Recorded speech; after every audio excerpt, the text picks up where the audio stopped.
Chicken ఎట్లా తయారు చేయాలా? ముక్కలేసి టేబుల్ వేయాలి. ముక్కలేసి టేబుల్ వేయాలనా?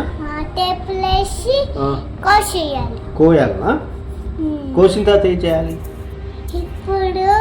ఇప్పుడు వీడియో తీసి ఇప్పుడు కట్ వేయాలి. వీడియో తీయాలనా? అప్పుడు అది కాదు దీంతో పెట్టుకుంటాం కదా స్టవ్ మీదనా? చికెన్ ఎంత తీసుకోవాలి? చికెన్ 3 తీసుకోవాలి.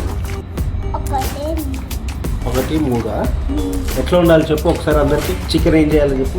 చికెన్ ఏమేస్తే లేవు, ఒకటే ఉంది. ఏం వేయాలి? ఫస్ట్ కోయాలనా చికెన్? మళ్ళీ కోయాలి.